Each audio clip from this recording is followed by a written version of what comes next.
Hi అండి, welcome back to our channel RR natural vlogs. ఈ వీడియోలోనైతే చాలా యూస్ఫుల్ అండ్ అమేజింగ్ టిప్స్ అయితే ఉన్నాయి. వీడియోనైతే ఎక్కడెక్కడ స్కిప్ చేయకండి. చూసిన ప్రతి ఒక్కరు కూడా ఒక చిన్న లైక్ చేసి ఛానల్ అయితే సబ్స్క్రైబ్ చేయడం మర్చిపోకండి. ఎవరైనా సరే ఫస్ట్ టైం మన ఛానల్ని చూస్తున్నట్లయితే ఒక్కసారి ఛానల్కి వెళ్ళి అయితే చెక్ చేయండి. మీకు నచ్చిన కంటెంట్ ఉంది, యూస్ఫుల్ అయ్యే టిప్స్ ఉన్నాయనుకుంటే రెగ్యులర్గా ఛానల్ అయితే ఫాలో చేస్తూ ఉండండి. యూట్యూబ్లోనే కాదండి, ఇన్స్టాగ్రామ్లో కూడా ఫాలో చేయండి. అక్కడ కూడా మంచి మంచి టిప్స్ అయితే షేర్ చేస్తూ ఉంటాను. నేను షేర్ చేసే ప్రతి టిప్ కూడా నా రెగ్యులర్ లైఫ్లో యూజ్ అవుతుంది, వర్క్ అవుతుంది, మంచి రిజల్ట్ ఉంది అన్నప్పుడే మీతో షేర్ చేస్తాను. మీరు కూడా తప్పకుండా ట్రై చేయండి. ఫస్ట్ టిప్, ఇలాంటి గాజు జార్స్ అయితే మనందరి ఇళ్ళలో కూడా ఉంటాయి కదా. మనం ఇందులో అల్లం వెల్లుల్లి పేస్ట్ కానీ, లేదు అంటే ఏదైనా పికిల్స్ పని పెట్టినా కూడా, మెయిన్గా నాన్ వెజ్ పికిల్స్ అలా పెట్టినప్పుడు ఆ స్మెల్ అయితే అలానే పట్టేస్తాయి. మనం ఎంత వాష్ చేసినా, ఎంత క్లీన్ చేసినా కూడా పోవు. ఇలా సింపుల్గా ట్రై చేయండి. మనం బియ్యం కడిగిన నీళ్ళు ఉంటాయి కదా, ఆ బియ్యం కడిగిన నీళ్ళను ఆ గ్లాస్ జార్లో పోసి నైట్ అంతా పోసి నెక్స్ట్ డే మార్నింగ్ కనుక వాష్ చేసామో అనుకోండి, మనకి స్మెల్ అనేది చాలా ఈజీగా పోతుంది. మనకి ఎలాంటి లిక్విడ్ కానీ, పౌడర్ కానీ ఏది యూజ్ చేయాల్సిన పని లేకుండా జస్ట్ బియ్యం కడిగిన నీళ్ళతోనే అల్లం వెల్లుల్లి పేస్ట్ స్మెల్ కానీ, నాన్ వెజ్ పికిల్ స్మెల్ కానీ, ఆయిల్ స్మెల్ కానీ ఏదైనా ఈజీగా పోతుంది. మీరు ఒకసారి ట్రై చేసి చూడండి. నెక్స్ట్ టిప్, ఇంట్లో చిన్నపిల్లలు ఉన్నారు అనుకోండి, వాళ్ళకి కంపల్సరీ స్నానం చేసిన తర్వాత పొగ అయితే వేస్తూ ఉంటారు కదా. లేదు అనుకుంటే మనం ఇంట్లో ఏదైనా పూజలు వ్రతాలు చేసినప్పుడు కానీ, ప్రతి ఫ్రైడే కానీ ఇంట్లో ధూపం అయితే వేస్తూ ఉంటాము. అలా ధూపం వేసినప్పుడు బొగ్గులు అనేది వెలిగించాలి అంటే చాలా టైం పడుతుంది. ఇలా దానిపైన ఒక 2 హారతకర్పూరం బిళ్ళలు పెట్టి వెలిగించాము అనుకోండి, బొగ్గులు అనేది చాలా తొందరగా వెలుగుతాయి. చాలామంది గ్యాస్ స్టవ్ పైన పెట్టి వెలిగిస్తూ ఉంటారు. దానికన్నా ఇలా హారతకర్పూరం వేసి కనుక వెలిగించాము అనుకోండి, చాలా తొందరగా వెలుగుతాయి. పొగ కూడా చాలా మంచిగానైతే వస్తుంది. నెక్స్ట్ టిప్, ఎప్పుడైనా సరే మిస్ అయ్యి ఫ్లోర్ మీద ఆయిల్ కానీ, ఆయిల్ మరకలు కానీ పడ్డాయి అనుకోండి, మనం క్లాత్తో నార్మల్గా క్లీన్ చేస్తారు చాలామంది. లేదు అంటే డోర్ మ్యాట్ వేసి క్లీన్ చేస్తూ ఉంటారు. దానివల్ల మరక ఎక్కువైపోతుంది, అంతా కూడా ఆయిల్ అయిపోతుంది కదా. అలా క్లీన్ చేయకుండా సింపుల్గా మనం ఇంట్లో ఏ పిండి అయితే అవైలబుల్గా ఉంటుందో ఆ పిండి అనేది దానిపైన వేసేసి వీడియోలో చూపించినట్టుగా ఇలా రబ్ చేసి కనుక క్లీన్ చేసాము అనుకోండి, ఈజీగా ఆయిల్ అంతా కూడా పోతుంది. పిండి ఏదైతే ఉంటుంది కదా, ఈజీగా ఆయిల్ అంతా కూడా పీల్చేస్తుంది. సో దాని ద్వారా మనకి మరకలు అయితే కాకుండా ఉంటాయి. ఆ ప్లేస్ అంతా కూడా జిడ్డు అనేది అవ్వకుండా ఉంటుంది. ఇలా వీడియోలో కనిపిస్తుంది కదా, పిండికి అంతా కూడా ఆయిల్ అనేది వచ్చేస్తుంది. తర్వాత టిష్యూ పేపర్తో కానీ, కాటన్ క్లాత్తో కానీ ఒక్కసారి ఆ ప్లేస్ని కనుక క్లీన్ చేసుకున్నాము అనుకోండి, మనకి ఎలాంటి ఆయిల్ మరకలు కానీ, జిడ్డు కానీ ఏమీ ఉండదు. చాలా నీట్గానైతే క్లీన్ అయిపోతుంది. ఎప్పుడైనా సరే ఎక్కడ ఆయిల్ మరకలు పడ్డా కూడా ఇలానే క్లీన్ చేసుకోండి. మనకి క్లీన్ చేసే బాధ తప్పుతుంది, పని కూడా చాలా ఈజీ అయిపోతుంది. నెక్స్ట్ టిప్, మన అందరి ఇళ్ళలో కూడా కామన్గా చపాతీ చేయడానికి ఇలా పిండిని అయితే వాడుతూ ఉంటాం. మనం ఒకేసారి కేజీ ఆర్ 5 kgs ప్యాకెట్ అయితే తెచ్చుకుంటూ ఉంటాం కదా.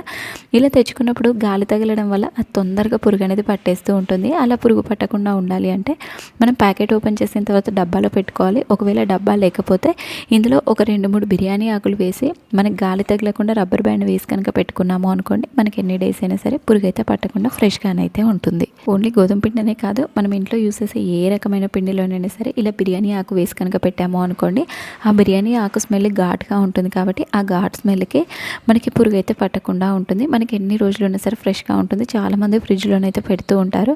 మనం ఫ్రిడ్జ్లో కూడా పెట్టాల్సిన అవసరం లేకుండా ఇలాంటి బిర్యానీ ఆకులు వేసి కనుక పెట్టాము అనుకోండి, ఈవెన్ కొంచెం గాలి తగిలినా సరే పురుగు అయితే పట్టకుండా చాలా ఫ్రెష్గానైతే ఉంటుంది. పిండిని ఏ విధంగా స్టోర్ చేసుకోవాలి అనేసి మన ఛానల్లో చాలా రకాల టిప్స్ అయితే షేర్ చేశాను. చూడకపోతే ఒకసారి ఛానల్కి వెళ్ళి అయితే చెక్ చేయండి. నెక్స్ట్ టిప్, మనం దేవుడికి నిత్య దీపారాధన చేసినప్పుడు కుంకుమని అయితే తప్పకుండా వాడుతూ ఉంటాము.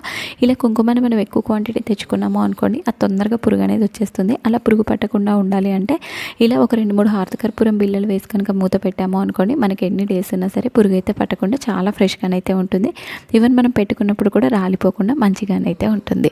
నెక్స్ట్ టిప్, మనము రెగ్యులర్గా ఇలా బౌల్లో వండుతాము రైస్, లేదు అంటే కొంతమంది రైస్ కుక్కర్లో పెడతారు. ఇలా బౌల్లో చాలామంది గంజి వంపుకునే వాళ్ళు ఉంటారు కదా. మనం ఇలా బౌల్లో ఎక్కువ వాటర్ వేసి పెట్టినప్పుడు స్టవ్ అనేది హై ఫ్లేమ్లో ఉన్నప్పుడు ప్రతిసారి స్టవ్ అనేది పొంగడం వల్ల గంజి అంతా స్టవ్ నిండా పడుతుంది. ఆ ప్లేస్ అంతా కూడా డట్టిగా అయిపోతుంది, మళ్ళీ క్లీన్ చేయాల్సి వస్తుంది. అలా పొంగకుండా ఉండాలి అంటే ఇలాంటి వుడెన్ స్టిక్ ఒకటి ఇలా మనము గిన్నె పైన కనుక పెట్టాము అనుకోండి, అందులో నుండి గంజి అనేది బయటికి రాకుండా ఉంటుంది, పొంగకుండా ఉంటుంది. వుడెన్ స్టిక్ సపోర్ట్ అనేది ఉండడం వల్ల మనకి వాటర్ అనేది బయటపడకుండా అలా గిన్నెలోనే మరుగుతూ ఉంటాయి. నెక్స్ట్ టిప్, చాలామంది బెండకాయ కర్రీ అయితే తినడానికి ఇష్టపడరు. ఎందుకంటే అందులో నుండి జిగురు ఒక రకంగా వస్తూ ఉంటుంది కదా, కర్రీ చేసేటప్పుడు కానీ, కట్ చేసేటప్పుడు కానీ. అలా జిగురు రాకుండా ఉండాలి అంటే మనం కర్రీ చేసేటప్పుడు పోపు వేసిన తర్వాత బెండకాయలు వేస్తూ ఉంటాం కదా, బెండకాయలు వేసిన ఒక 2 మినిట్స్కి అందులో కొంచెం బియ్యపిండి కనుక చల్లుకున్నాము అనుకోండి, కర్రీ అనేది చాలా పొడి పొడిగా వస్తుంది, అలాగే చాలా క్రిస్పీగా కూడా ఉంటుంది. నార్మల్గా ఏదైతే మనకు జిగురు అనేది వస్తుంది కదా, ఈ బియ్యపిండి చల్లడం వల్ల జిగురు అనేది రాకుండానైతే ఉంటుంది. నెక్స్ట్ టిప్, మనందరి ఇళ్ళలో కూడా కామన్గా ఫ్రిడ్జ్ని అయితే వాడుతూ ఉంటాము. మనకి ఫ్రిడ్జ్లో veg curries, non veg curries, idli పిండి, దోశ పిండి అన్ని రకాలుగా పెడుతూ ఉంటాం కదా. కొన్నిసార్లు ఏదైనా పిండి పులిసిపోయినా కర్రీ కూడా పాడైపోయినా సరే ఆ స్మెల్ వేరే వాటికి అంతా స్ప్రెడ్ అయిపోయి ఫ్రిడ్జ్ అంతా బ్యాడ్ స్మెల్ అయితే వచ్చేస్తుంటుంది. అప్పుడు ఫ్రిడ్జ్ మొత్తం మనం క్లీన్ చేయాల్సిన పని లేకుండా సింపుల్గా ఇలా ట్రై చేయండి. ఒక బౌల్లో వాటర్ తీసుకొని అందులో కొంచెం వంట సోడా వేసుకోవాలి.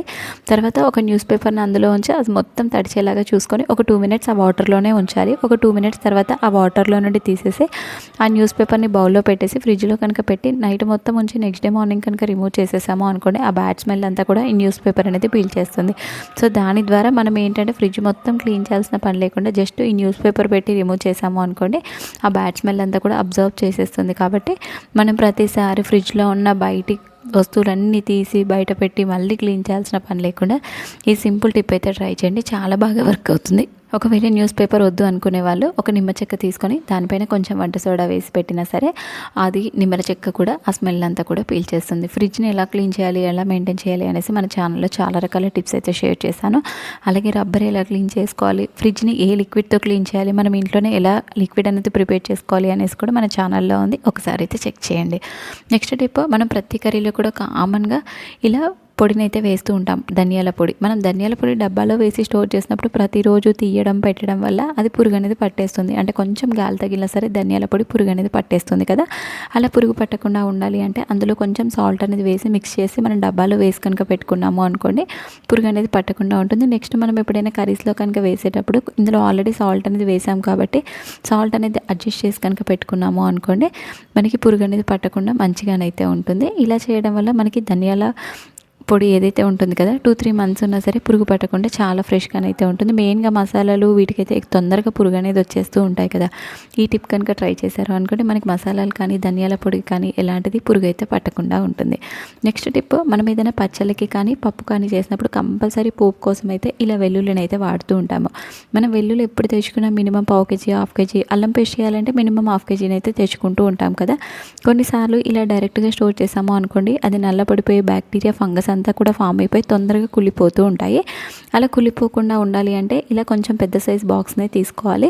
ఇందులో వెల్లుల్లి వేయడానికి ముందు అడుగున కొంచెం గోధుమ పిండిని వేసుకొని పైన వెల్లుల్లిని వేసి మళ్ళీ దానిపైన కొంచెం గోధుమ పిండిని చల్లి మూత కనుక పెట్టాము అనుకోండి, మనకి ఎన్ని డేస్ అయినా సరే వెల్లుల్లిని అయితే పాడవకుండా ఉంటాయి. చాలామంది గాలి తగిలేలా ఉంచిన పాడవవు అనుకుంటారు, కొన్నిసార్లు అలా కూడా పాడవుతాయి. సో ఇలా సింపుల్గా గోధుమ పిండి చల్లి కనుక పెట్టుకున్నాము అనుకోండి, మనకి ఎన్ని డేస్ ఉన్నా సరే వెల్లుల్లిని అయితే పాడవకుండా ఉంటాయి. ఎందుకంటే వెల్లుల్లి అనేది మనకి 2-3 మంత్స్ అయినా సరే కుళ్ళిపోకుండా ఉంటాయి. కాబట్టి ఇలా పిండి కనుక చల్లుకున్నాము అనుకోండి, ఇంకా ఎక్కువ రోజుల వరకు ఫ్రెష్గానైతే ఉంటాయి. నెక్స్ట్ టిప్, మనము ఇలా కొబ్బరిని అయితే తెచ్చుకుంటూ ఉంటాము, ఎండు కొబ్బరి. మెయిన్గా ఏదైనా పూజలు వ్రతాలు చేసినప్పుడు బట్టలు ఎవరైనా పెట్టినా సరే బట్టల మీద ఇలా ఎండు కొబ్బరిని అయితే పెట్టి ఇస్తూ ఉంటారు కదా. ఇలా ఎండు కొబ్బరి అనేది మనకి గాలి తగిలితే తొందరగా కలర్ అనేది చేంజ్ అయిపోతుంది, కొంచెం నల్లగా మారిపోతుంది. అలా మనకి నల్లగా మారకుండా ఉండాలి, అలాగే ఎక్కువ రోజులు స్టోర్ చేసినా కూడా అది ఒక రకమైన స్మెల్ అయితే వస్తుంది. అలా స్మెల్ రాకుండా ఉండాలి అంటే కొంచెం కుకింగ్ ఆయిల్ అనేది ఇలా అప్లై చేసేసి మనం కనుక ఆరిన తర్వాత మనం లోపల అంటే లైక్ కవర్లో పెట్టేసి కనుక స్టోర్ చేసుకున్నాము అనుకోండి, మనకి ఎన్ని డేస్ ఉన్నా సరే ఎండు కొబ్బరి అనేది రంగు మారదు, స్మెల్ అయితే రాకుండా ఉంటుంది. ఈవెన్ మనం కర్రీస్లో వేసినా కూడా టేస్ట్ అనేది చాలా బాగుంటుంది. మెయిన్గా గాలి తగలడం వల్ల తొందరగా కలర్ చేంజ్ అయిపోతుంది. ఇలా ఆయిల్ అప్లై చేయడం వల్ల కలర్ అయితే చేంజ్ అవ్వకుండా ఉంటుంది. నెక్స్ట్ టిప్, మనం ప్రతి కర్రీలో కూడా కామన్గా అల్లం వెల్లుల్లి పేస్ట్ని అయితే వేస్తూ ఉంటాము. మనం అల్లం వెల్లుల్లి పేస్ట్ చేసినప్పుడు ప్రతిసారి ఒక 1-1.5 మంత్కి సరిపడా చేసుకుంటూ ఉంటాము. కొన్నిసార్లు అది తొందరగా కూడా పాడైపోతుంది. అలా పాడవకుండా 3 నెలల నుండి 6 నెలల వరకు ఫ్రెష్గా ఉండాలి అంటే అల్లం పేస్ట్ ప్రిపేర్ చేసేటప్పుడు ఈ ఇంగ్రీడియంట్స్ అయితే వేయండి. ఎప్పుడైనా అల్లం వెల్లుల్లి పేస్ట్ చేసేటప్పుడు అల్లం తురుముకొని మంచిగా ఇలా వాష్ చేసి కొంచెం అందులో వాటర్ పోయేంత వరకు ఆరపెట్టుకోవాలి. వెల్లుల్లి నీట్గా పొట్టు తీసుకొని ఇలా రెండింటిని మిక్సీ జార్లో వేసి కొంచెం పసుపు, అందులో క్వాంటిటీకి తగ్గట్టుగా సాల్ట్ వేసుకోవాలి. మనకి ఎక్కువ రోజులు నిల్వ ఉండడానికి అందులో కొంచెం కుకింగ్ ఆయిల్ అనేది అప్లై చేయాలి. తర్వాత దీన్ని మిక్సీ పట్టుకొని మంచి మెత్తగా పేస్ట్ లాగా చేసుకోవాలి.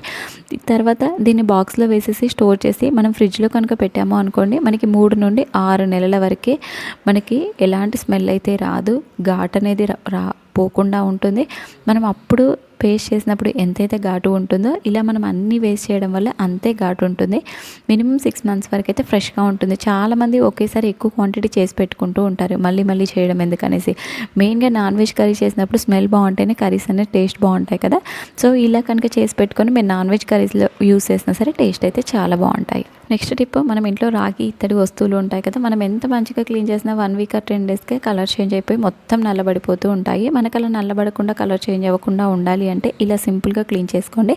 ఒక బౌల్లో కార్న్ఫ్లోర్ ఉంటుంది కదా, కార్న్ఫ్లోర్ని 1 స్పూన్ వరకు, అంటే మనం ఎన్ని బౌల్స్ క్లీన్ చేయాలో దాని క్వాంటిటీకి తగ్గట్టుగా తీసుకోవాలి. నేనైతే 1 స్పూన్ తీసుకున్నాను.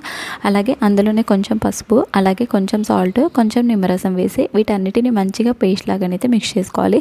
ఇవన్నీ కూడా కొంచెం కొంచెం తీసుకుంటే సరిపోతుంది. ఎగ్జాక్ట్ కన్సిస్టెన్సీ అనేది ఏం లేదు, మనకి నార్మల్గా మనం క్లీన్ చేసుకునే దాన్ని బట్టి తీసుకుంటే సరిపోతుంది. కొన్ని ఇందులో కావాలంటే వాటర్ యాడ్ చేసుకోవచ్చు, లేదు అంటే నిమ్మరసంతోనే మొత్తం కూడా మిక్స్ చేసుకోవచ్చు. నేనైతే కొన్ని వాటర్ అయితే యాడ్ చేశాను.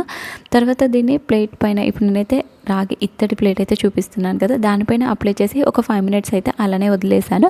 5 మినిట్స్ తర్వాత టిష్యూ పేపర్తో కానీ వాటర్తో కానీ క్లీన్ చేసుకున్నా సరే చాలా మంచిగానైతే క్లీన్ అయిపోతుంది. ఎందుకంటే ఇందులో మనం ఆల్రెడీ నిమ్మరసము, సాల్ట్ అనేది కలిపాం కదా, దానివల్ల మనకి తొందరగా క్లీన్ అయిపోతుంది. అలాగే క్లీన్ చేసిన తర్వాత నార్మల్ వాటర్తో ఒకసారి క్లీన్ చేసుకోవాలి. తర్వాత మనకి ఏదైనా పొడి క్లాత్తో తుడుచుకొని వాటర్ తడి లేకుండా మంచిగా తుడుచుకున్న తర్వాతనే లోపల పెట్టుకున్నాము అనుకోండి, మనకి ఎక్కువ రోజుల వరకు నల్లబడకుండా ఉంటాయి. అందులో కొంచెం వాటర్ ఉన్నా సరే మనకి వస్తువులు అనేది పాడైపోతాయి, తొందరగా నల్లబడిపోతాయి, కలర్ అనేది చేంజ్ అవుతాయి.